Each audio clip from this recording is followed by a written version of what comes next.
Here you are, a wedding gift for you. Enjoy your life with our son.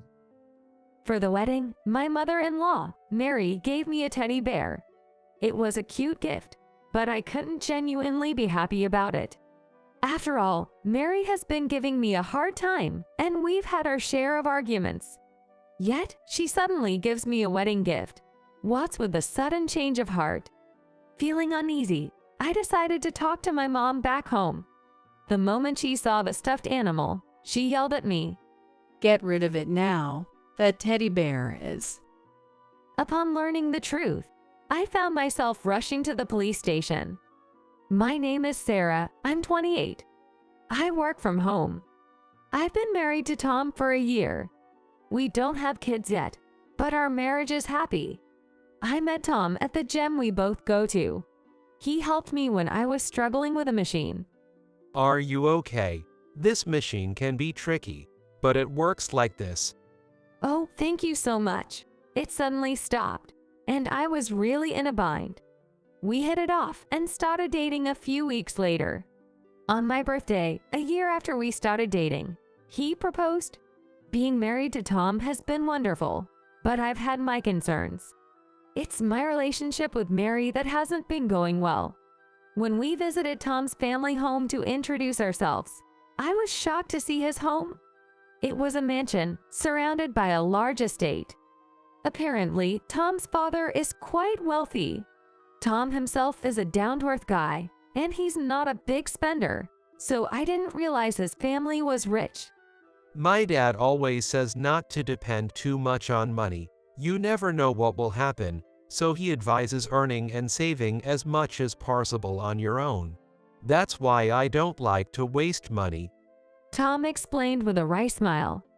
When I finally met my in-laws, I think Mary had been against me from the start. While John, my father-in-law, was welcoming, Mary seemed to glare at me with a bad mood throughout. During the meal, John kept talking to me, but Mary was silent the whole time. After some conversation, Mary suddenly sighed. Of all people, you brought home a remote worker, just using work as an excuse to play on the computer at home, right? That's not respectable. Tom, it's not too late to call off the wedding. I was shocked when she suddenly said that. Despite working hard, being labeled as not respectable hurt. John and Tom quickly defended me, saying, "Don't say such rude things, and Sarah's working hard." Yet, even after being reprimanded, Mary continued to grumble. Why should I be scolded? I'm just thinking about what's best for Tom. Besides, she's plain and not impressive at all. I've always said I wanted Emily to marry into the family. Emily is Mary's niece and Tom's cousin. She's a typical American beauty with blonde hair and a serious personality, making her Mary's favorite. She's been pushing Emily as a bride for Tom since he was young. However, it seems neither Tom nor Emily had any interest in each other. Tom appears to have no romantic feelings for Emily, feeling more indifferent about it. We've known each other since we were kids. We're close, but it's more like siblings. I can't suddenly develop romantic feelings now. Plus, Emily has a handsome boyfriend, so I'm not even in her league. In romance novels, childhood friend love stories are common, but maybe that's just not how reality works. Since Mary's mood didn't improve, we decided to leave. On our way home, Tom apologized to me several times. I'm really sorry about my mom. She's been holding a grudge about Emily and took it out on you. I'll have a talk with my dad about it later. Seeing Mary's behavior made me wonder if continuing with the marriage was the right decision. But I still wanted to marry Tom, and I'm not one to back down easily.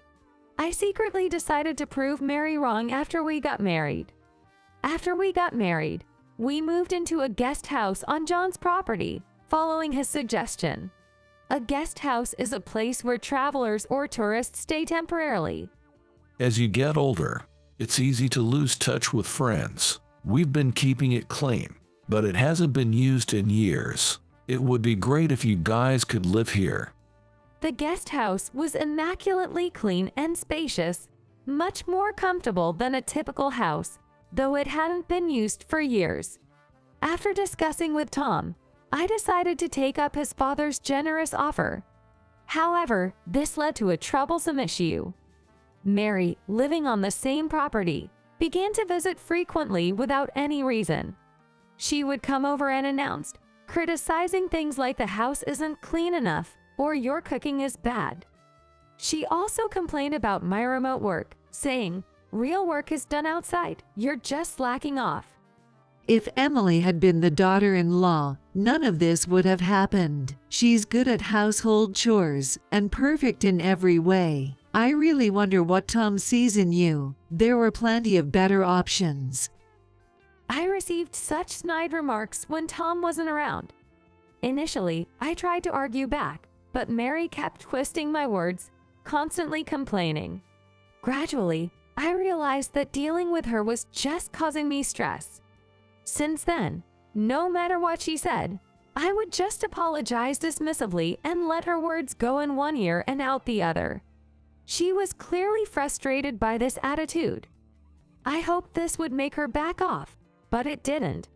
Realizing I wouldn't respond to her complaints and nagging, Mary resorted to direct harassment. She would deliberately hide community newsletters from me and not pass on messages from neighbors. Because of this, I missed community work and was reprimanded for not attending events. One day, while I was folding laundry, she intentionally messed it up or touched it with dirty hands, staining it.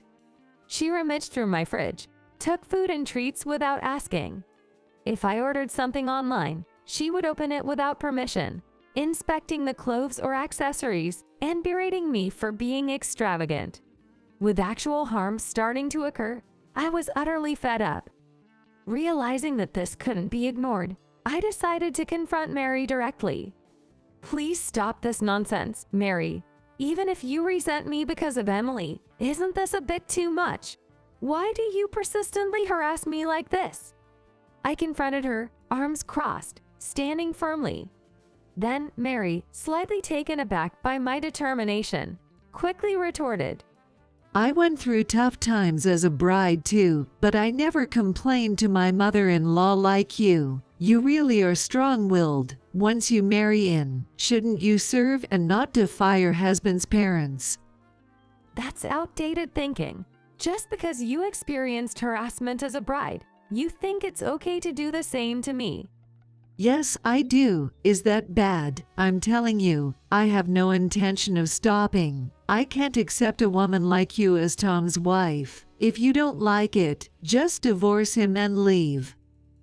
Faced with Mary's absurd response, I was speechless with disbelief. Dealing with her was a waste of time. I didn't want to worry Tom, but it seemed I had no choice. When I talked to him about his mother, Tom was distressed. What is my mother doing? I've told her so many times not to bother you. And now she's involving the neighbors in her harassment. Bad-mouthing is one thing, but it's really troubling when she dirties my laundry or takes things from the fridge without permission. I'm sorry for the trouble. I'll have a serious talk with my mother. That night, Tom and Mary had an argument at our house. Despite her tearful pleas, he firmly told her, "Cut it out. I won't forgive you if this happens again." Thanks to that, Mary stopped coming to our house for a while. I was relieved, thinking we could finally have some peaceful days. But Mary wasn't going to give up that easily. A week after she stopped visiting, our doorbell suddenly rang. When I opened the door, there stood Mary with a broad smile on her face. For some reason, she was holding a cute teddy bear. I was puzzled and didn't know what to make of the situation. Mary, what brings you here today?" She responded with a meek attitude. I'm sorry for everything. Getting scolded by Tom was a wake-up call. It was childish of me to take out my frustrations about Emily on you.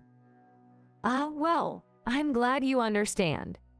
Actually, this is to apologize. I realized I never properly gave you a wedding gift, so I thought this teddy bear would be nice. isn't it cute? I wish you and Tom happiness. She insisted on giving me the teddy bear. I thanked her, but it didn't make sense to me. I don't particularly like teddy bears. I'm not even interested in stuffed animals.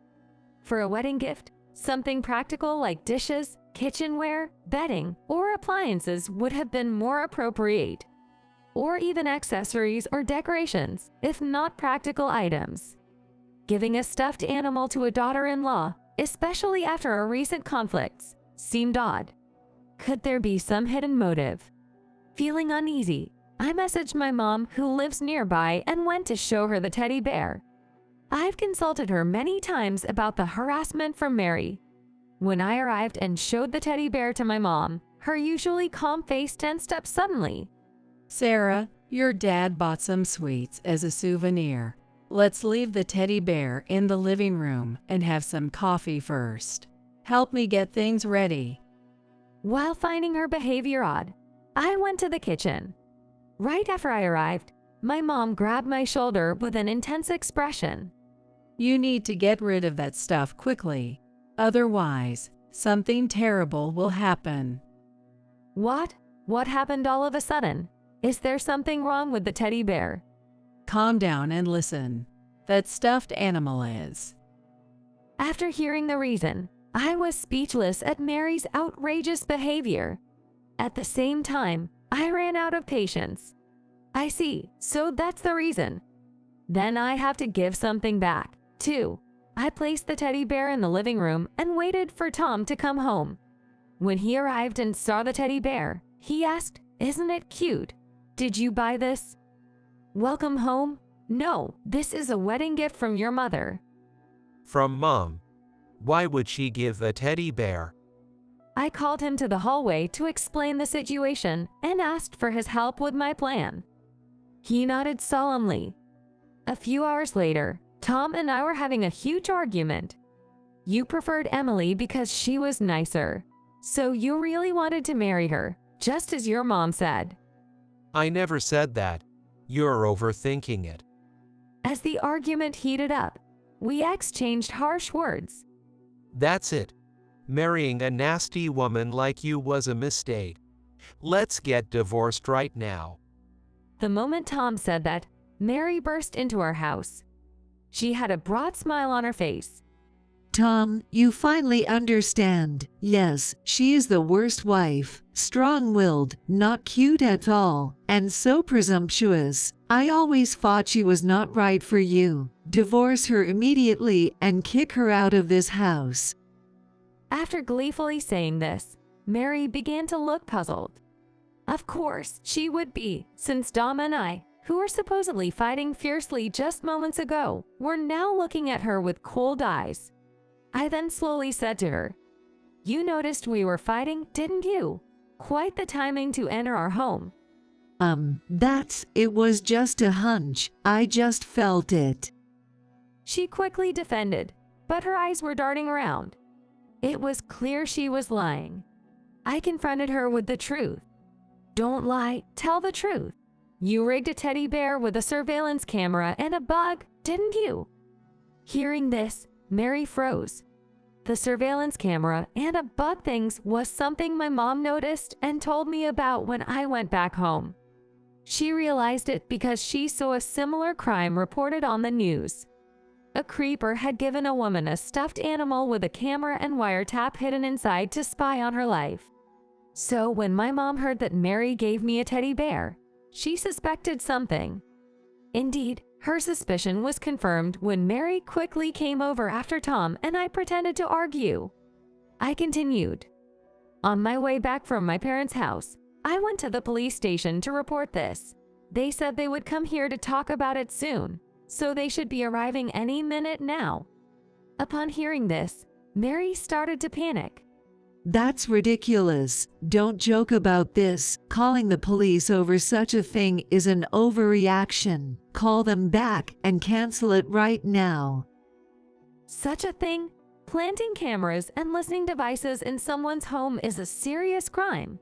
It's your fault. You were so insolent that I thought I should find something to hold over you. My judgment was right, setting me up with such a despicable method. You are an outrageous woman. She tried to shift the blame and lashing out in anger. Finally, Tom lost his temper with her. Cut it out.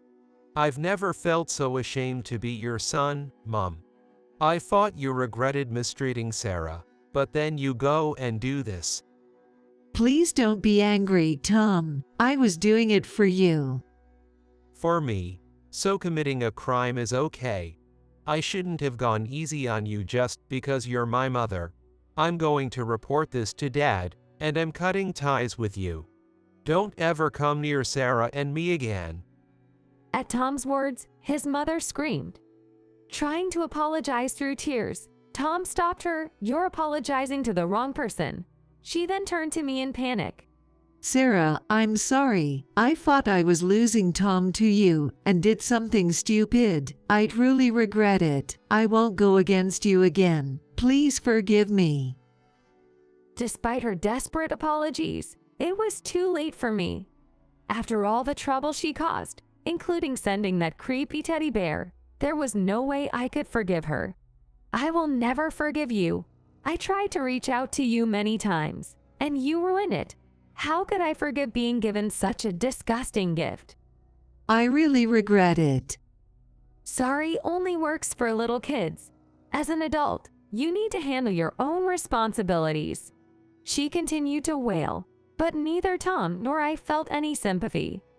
Later, the police arrived at our house, and she received a stern warning. Weeks later, she was divorced by John and kicked out of the house. Apparently, John had been harboring frustrations due to her frivolous spending of his money. Adding her harassment of me and the teddy bear incident, he lost all love for her. Now she lives in a small, old apartment, struggling through a miserable life with multiple part-time jobs. I hope she takes this chance to reflect on her actions. As for me, I live a peaceful life surrounded by the kind Tom and John. In a few months, we are expecting our long-awaited baby. We are eagerly anticipating the day our baby is born.